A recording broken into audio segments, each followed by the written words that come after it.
My message for you this morning is very different than what I had originally planned. I had planned to talk about artists and creativity. But the more I read and the more epiphanies, if you will, that came to me in my experiences over the past 3 weeks as I prepared my remarks, I realized that it was not so much about artistry as it was about the creative spirit that dwells in each of us. We are each born with an innate creative spirit. We see it in children in their play. And as we grow older, there are barriers that are created that keep us from experiencing that childlike creative spirit. I haven't been here for the past 3 Sundays because I've been traveling to visit family for the past 3 weeks. Last weekend, I had the joy of going to Charlotte to see my granddaughter perform a leading role in a play at the Charlotte Children's Theater. It was her first leading role. Now, it was a rather dark play for a children's theater. It was The Trojan Women. And she played Andromache. Now, it was an adaptation, so the whole idea of throwing children over the battlements and all of that stuff was not included in the story. Thank God. But Andromache in this particular play was adapted as the storyteller, as the carrier of the stories of the people of Troy. And she was protecting that child that was the story of her people. And that was stripped from her, and all of the women were taken off as spoils of the war. And Andromache was married off to the son of Achilles, the man who had killed her husband. There is a point in the play where Andromache walks to the center front of the stage and she delivers a soliloquy. My heart stopped. Oh God, I didn't know I was going to do this. She was incredible. This child that I had watched grow up as the cute little freckle-faced, curly-headed kid into a gangly, unkempt teenager had blossomed. Kate, my granddaughter, had, to my utter amazement, applied to attend the School for the Arts in Charlotte. And of all things, to my utter amazement, she chose theater as her major. This child who was introverted and who, as a teenager, really didn't like to talk to you, who was very happy up by herself in her bedroom. I had missed that cute little bright kid that I had played with. She was gone, and then all of a sudden, she's reborn. She has blossomed into this confident, articulate, graceful actor. The reason this has happened is because Kate has been immersed in an environment that has nurtured that creator that is inside of her, that is inside of every one of you. That child that is awed by the world around them, that is fascinated with all things odd and wonderful and magical. That part of her has been reborn. And it made me cry. I was so proud of her. She is becoming a beautiful young woman and a damn good actor. tell you this story not so much as a self-indulgence, though it is, because it is at the core of what I want to talk to you about this morning. Marguerite shared with me several books by Eric Newman. And Marguerite, I have to tell you that my brain was twisted into knots trying to figure out what that man was saying. But there was this one passage that hit at the core of what I was coming to understand my talk was going to be about this morning, and it is essentially this, is that in each of us there is the male and the female, but there is also this child, this creative spirit that dwells in every one of us.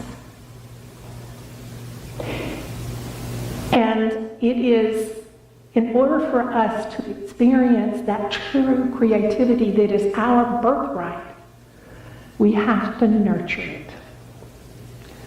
We have to embrace it. And we have to give it light. So I'm going to go back to my notes now.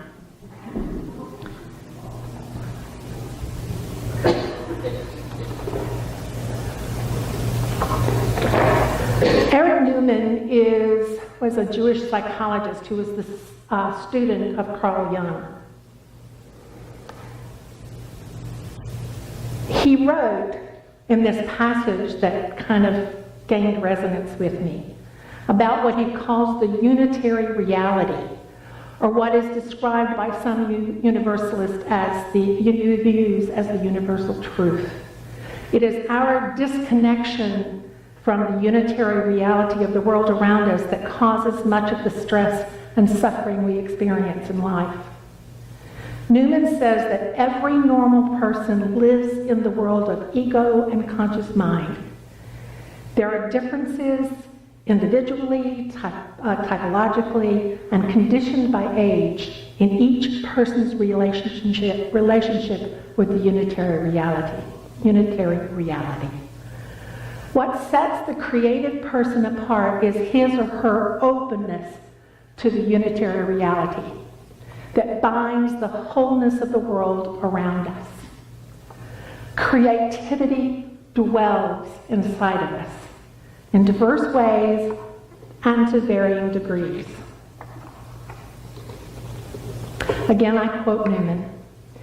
Even the integrated knowledge of our conscious mind, which only relates to sections of reality, may, in its sharpness and distinctiveness, ultimately yield points of light which illuminate the unitary reality. And every new and distinct piece of knowledge enriches that experience of totality which humanity needs to integrate. That which we experience on the outside must be taken on the inside to become part of our reality. Every child's natural curiosity, every scientist's thirst for knowledge contains a particle of yearning to obtain a deep, intimate relationship with the wholeness of reality. But like Emerson points out, we must open our eyes, that transparent eye, not through the clouded, opaque lenses of our modern consciousness. We have to see clearly. And to do that, we have to leave all of that stuff behind in order to see clearly. Unfortunately, for most of us, the demands and the urgencies of everyday life cloud our ability to see the ultimate reality. The expectations of our employers, they require us to show up. That we have to meet deadlines, we have to meet sales quotas, we have to solve problems, we have to teach children to rise to a certain level of excellence. And we have family responsibilities. We've got to get our kids to school on time, to ball games, to piano lessons, to dance lessons, to finish their homework and to clean up their rooms, to feed them, to clothe them, and most importantly, to help them grow up healthy and good human beings. For many of us, there is also the added duty of caring for aging parents. We have homes and automobiles that must be maintained, appliances that break down, plumbing that stops up, and the list goes on and on and on. Is it any wonder that our creative selves very often take a back seat to all of the demands that are placed on us? In some ways, common everyday life has a chokehold on the creative spirit that is our birthright. Our adult minds are overburdened, overextended, overwhelmed, are often too overburdened, overextended, and overwhelmed to be able to experience our childlike sense of awe and the magic and the wonder of the world around us.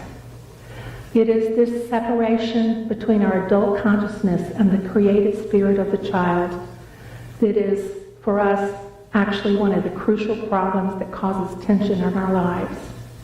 It blocks our ability to experience spontaneous moments of awe. The question remains, how do we set that creative spirit free? One of my favorite internet gurus, if you will, is a guy by the name of Jason Silva. I saw him originally in one of the TED Talks, and then I connected to his other YouTube videos, and he has this YouTube program series that he calls Shots, like jiggers of awe, AWE, shots of awe. And the man is, I don't know how to describe him. You have to watch him to understand him. He just comes at you like a freight train with ideas. And it just kind of, the pictures of the guy that's listening to the sound, the music systems, and his hair is going back like this. That's how you feel. He comes at you with such energy and such imagination. But what essentially is his message is that we need to cultivate radical openness so that we remain open and are willing to be transformed by new information. Now, how do we cultivate that openness? In a lot of companies today, like Google and all the internet companies, and I can't remember all the names of them right now, but they have these creative spaces for their employees to play. While they are working on complex problems and whatever it is they're working on, they have spaces that they can go to and play ping pong or do exercises, or they have, in one in one picture on the internet I saw that they actually have food truck parked in the middle of one of their dining rooms. And every day there's a different food truck that comes in there and is parked in the middle of their dining room. They have swimming pools. They have bouncy rooms. They have all of these things that completely disconnect the consciousness from the thought process of their jobs in order so that they can release that part of their brain or open that part of their brain that is truly creative. Play. Children play. That child in us needs to play, needs to laugh, needs to be spontaneous in our joy. And if we don't have that in our lives, we are robbing ourselves of an essential need that is as needed for us as the food we eat. We starve for that kind of joy. When I go to visit my mother is very hard of hearing, and so it's really difficult for us to have conversations. And so what I've started doing, I've got one of those little things that connects into the TV so that my laptop or my iPad, projects onto her. She has this enormous screen TV in her tiny little room at the assisted care facility. And we watch videos of puppies, and of babies, and of birds, and of monkeys, and everything else. And this laughter comes out that we share. We can't talk, but we can share joy. And that is so essential to my relationship to my mother right now, is sharing joy with her, because it would be so very easy to share sorrow with her. She can't walk. She can't hear. She is so limited in the scope of her life. But for 1 or 2 days a week, we laugh and we play.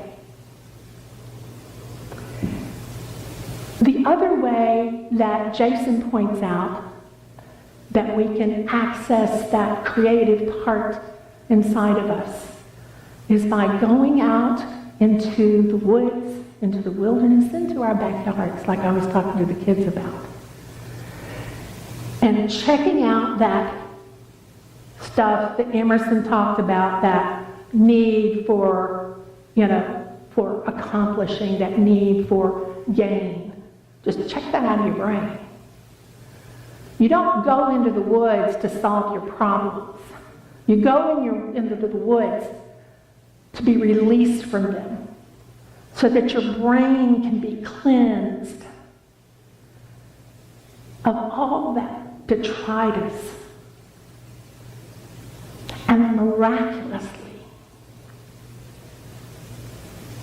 things are born. Ideas are created without bidding, without asking, without striving for. Creativity happens when we release ourselves from all that other crap. So I ask you, in your life, how often do you play? How often do you go out into the wilderness, or even into your backyard, and just release and find joy? How often do you do that? Think about it.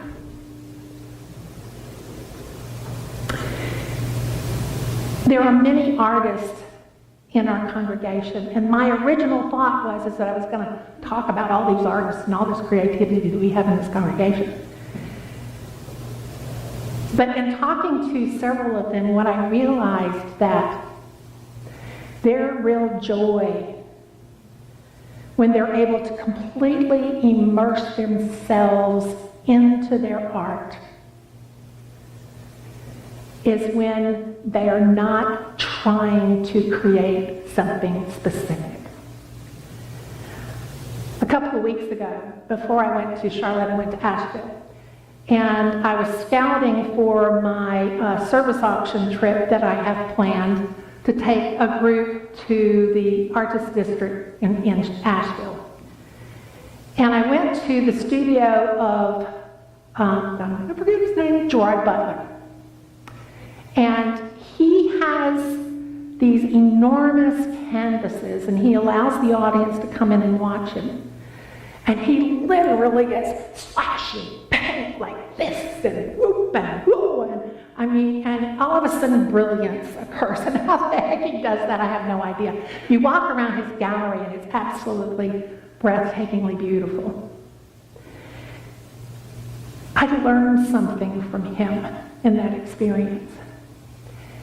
Since I have retired, I have been trying very hard to rediscover the artist that is inside of me.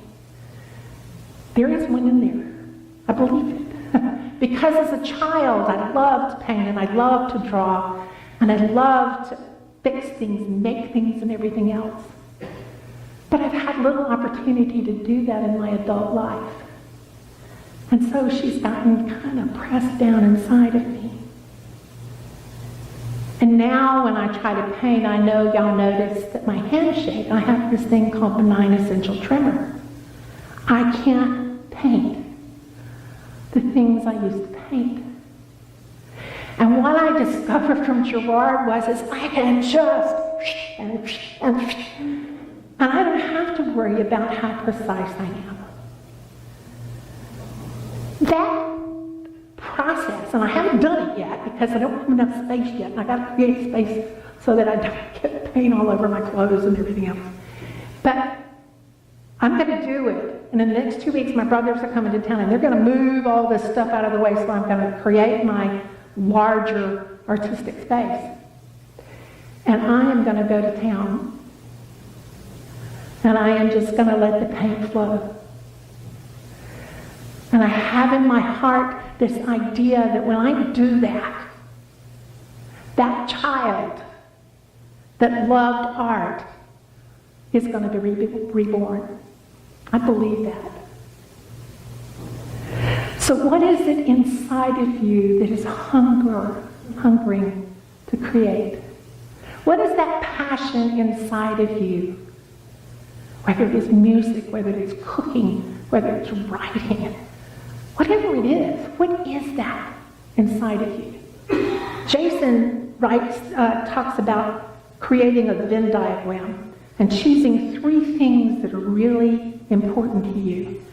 And doing that Venn diagram and finding out what in the very center of that thing is the one thing that can give you joy. And then he says, go after it. I mean, with all you've got, go after it. Slash the paint. Get at the typewriter and just type and type and type and type and type until the words just start to flow. Dig in that garden and plant and plant and plant until all of a sudden you have something of beauty. Whatever it is that is your passion, I invite you to play, to create spaces where that can be born, and to find that child artist that is inside every one of us, so that we can see and be our happiest selves, our whole selves, not just this male and female stuff that Young talked about, but that child.